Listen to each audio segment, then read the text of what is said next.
Hello, and welcome to the Brutal Iron Gym podcast, where our goal is to cut through the BS and deliver the brutal truth about topics related to health and happiness. Today's podcast number 1779. The topic is mindset, and the title is, Can a Leopard Change Its Spots? So, I wanted to share some things that I've been learning along with Meredith. My wife, Meredith, has been part of, she just started her executive MBA at Kellogg School of Management, and we're actually down at the Miami campus. Kellogg is the second ranked in, I think, the nation, if not the world, for executive MBA, so it's freaking badass that she got here. I love this place, and I love the way in which they approach the process. They want low ego but high impact, and that's exactly what Meredith is. So I'm very happy for her that she got to be a part of this, and she's absolutely loving it. And as she says, I am getting the world's best secondhand business degree. So she's been sharing everything that she's been learning with me. I love it. We both love business and all this kind of stuff. And one of the things that we've been discussing is Strength Finders. If you don't know what Strength Finders is, it's a way in which you can kind of take an online test. There's a big book about it and stuff. But it helps you kind of find out what your strengths are. Now, there are kind of four main categories: executing, influencing, relationship building, and strategic thinking. There's a lot of subcategories within each of those, but you can kind of find out where you are best and where you're not. And that allows you to kind of pick jobs or careers, or kind of approach things knowing what your strengths are. That way it goes a little bit easier for you. You have a better match for what you naturally are. And then in the areas that you're not strong, it helps you identify them, and you can kind of be more proactive towards addressing those and trying to improve them if improving those would help you overall. Now, as part of learning about all this, I went and took the Strength Finders test, and I've read the book. So my 5 strengths, I'm going to talk through all this, so you don't have to remember everything, but my 5 strengths are learner, achiever, relator, strategic, and input. Now, what's interesting about those is out of the 4 categories, executing, influencing, relationship building, and strategic thinking, 3 of mine are in strategic thinking: learner, strategic, and input. I have achiever, which is in executing, and relator, which is in relationship building, which I would certainly hope that I have some strength or some skill set in relationships.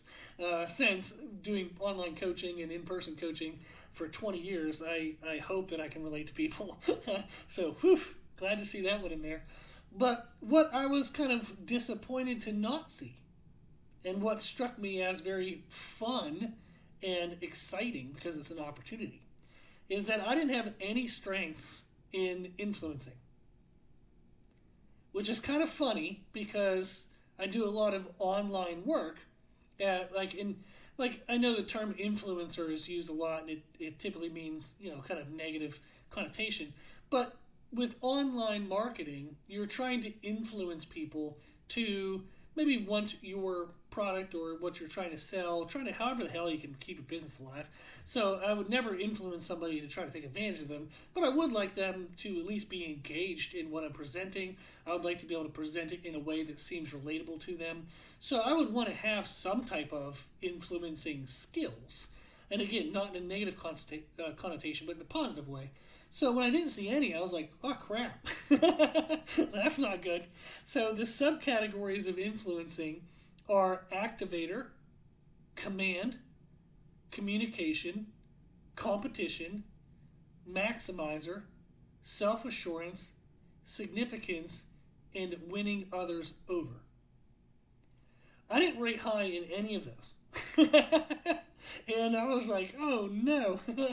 But what was interesting is I've been able to grow my business online even though I don't have great influencing skills.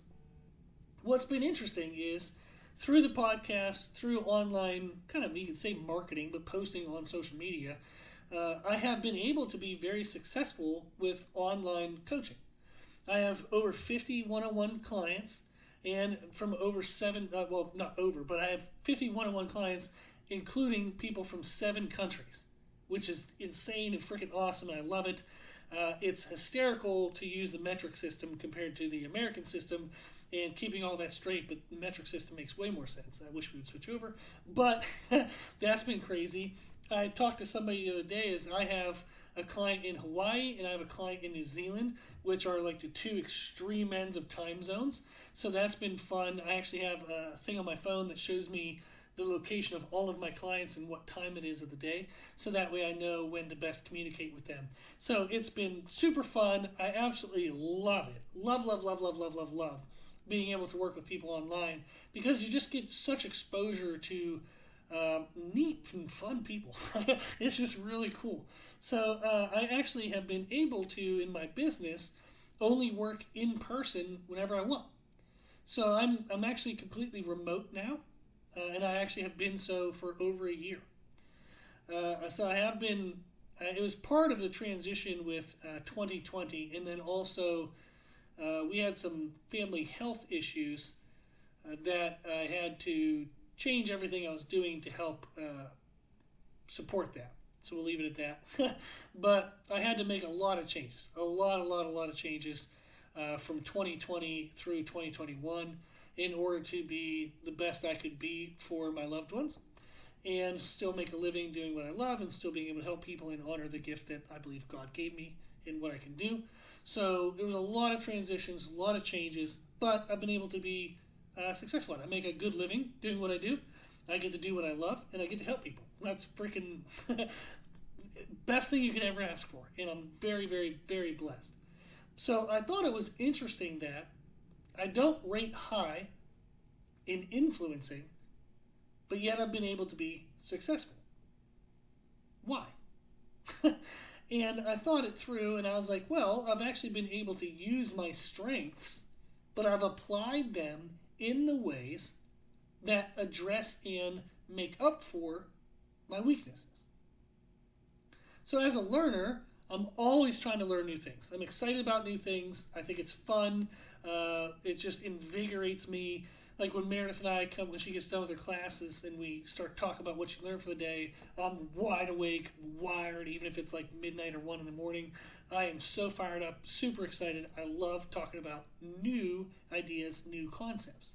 So in relation to that, I get to share what I learn. And I love sharing what I learned through the podcast, through social media. It helps others to know what I know, and it helps others to know what they don't know yet. So there's a quote that I love is, you don't know what you don't know until you know that you don't know it. I'll say it again because it's a little confusing, but you don't know what you don't know until you know that you don't know it.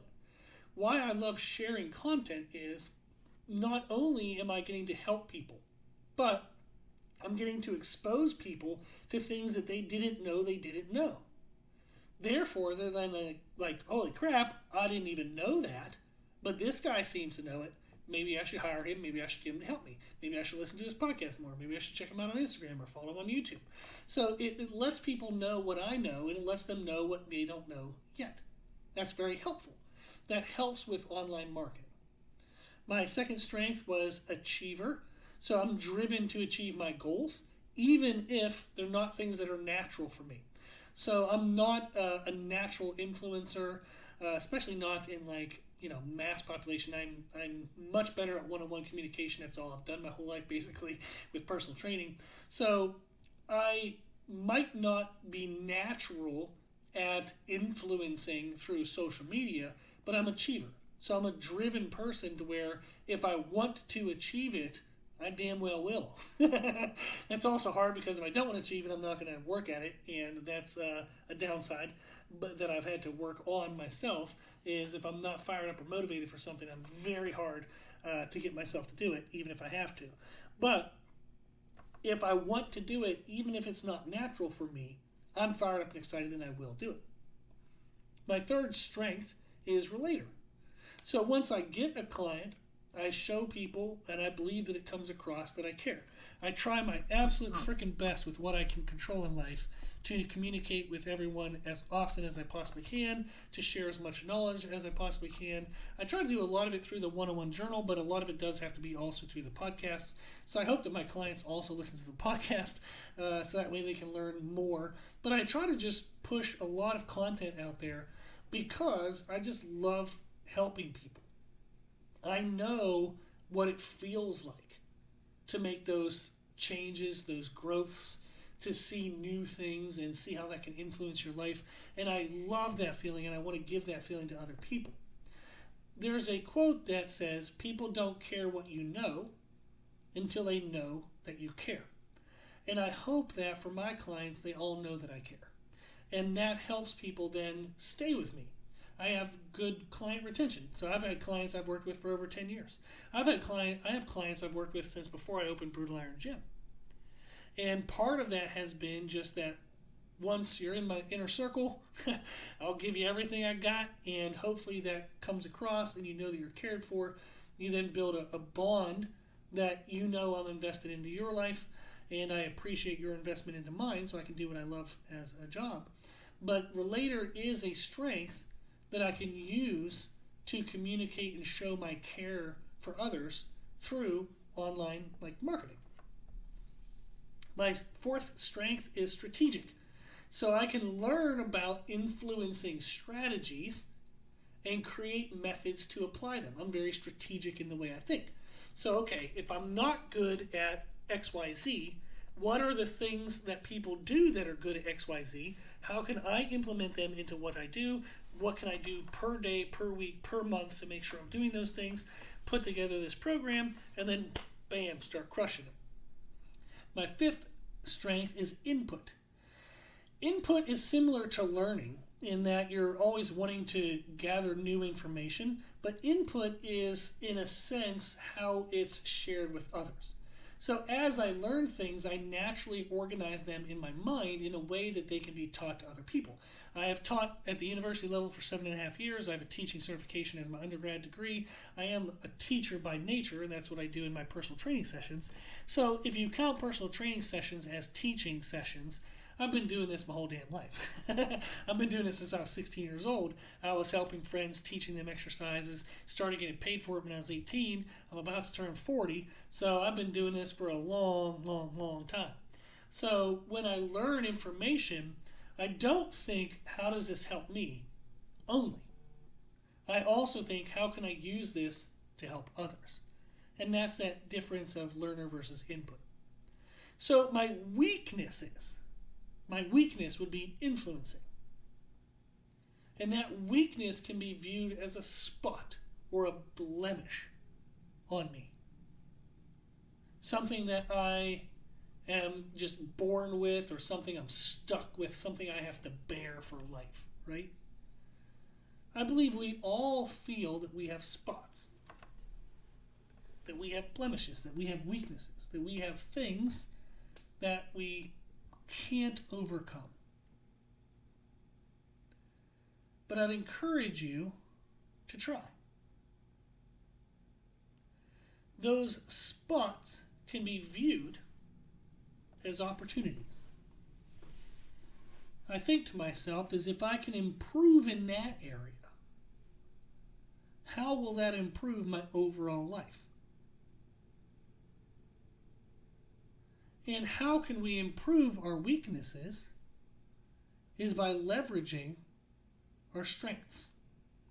I can change my spots by recognizing them and proactively, happily addressing them.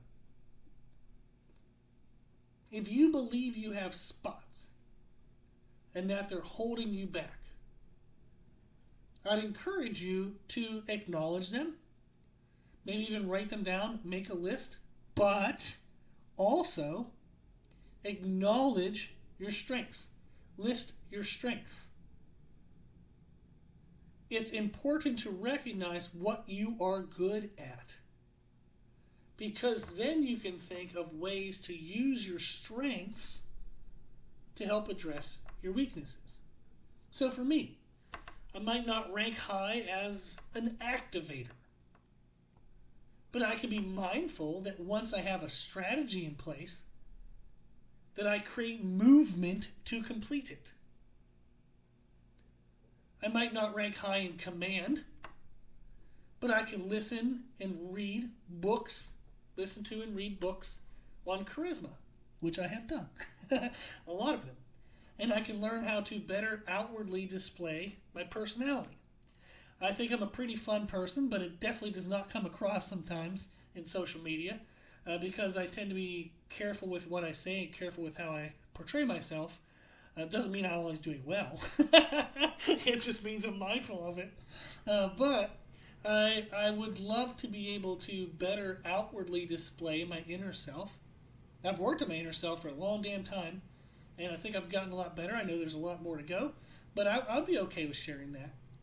So I can use my strengths of learning, my eagerness to learn more about charisma to help my command. I might not rank high in communication, which, dear God, is that sad, because that's all I do. But I might not rank high in communication, but I can read books, I can listen to books about storytelling tactics. And I've listened to a lot of them. And I can implement the tactics into my way of speaking. So, for example, in social media posts, I have learned that just stating the information isn't the most exciting. It's exciting to me, but it's not the most exciting for others. So one of the strategies I picked up was to start with a question. So I try to do that when I remember to do it, and sometimes I do better than others. But is to start with a question, to ask somebody a question, because I know they can't answer me, but they're going to answer me in their mind. It's going to make them more connected to what I'm about to say. So rather than starting with information that they don't know yet, whether it portrays, connects with them or not, or it's important to them or not. If I start with a question, such as, would you like to lose weight without losing strength? You might go, ooh, yes, I would. And now you're hooked, right? If you ask a question, it gets the person interested in what's about to come. If I just start talking about a topic, people don't hang around long enough to even listen. So I've had to use my learner strength to learn about communicational skills that'll help my influencing. So whatever your spots are, you can change them. One of my favorite things about life is it's malleable. What this means is you can mold life, you can change life. So I think of it as clay. You can mold it to whatever you want, but it sure as hell takes some effort. When you want to mold clay, you have to water it. You have to put in some muscle, put in some sweat to move it where you want. But it can be moved. You can shape your life however you want, or a hell of a lot closer to what you want, if you work at it. So I'd encourage you again, if you believe you have spots, acknowledge them, list them, so that way you can address them. But also acknowledge and list your strengths, so that way you can leverage them. Okay? Well, hopefully that was helpful. I love this kind of stuff. If you have any follow-up questions or if you just want to chat, my email is brutalironjim@gmail.com. If you like the podcast, please share the podcast. If you like the podcast, please consider donating to support the podcast, which you can do on our website. Also, if you like the information we share in the podcast, you can find more from us on our social media channels. You can find us and follow us on Instagram and YouTube under the name Brutal Iron Jim. As always, I hope this was helpful, and thank you for listening.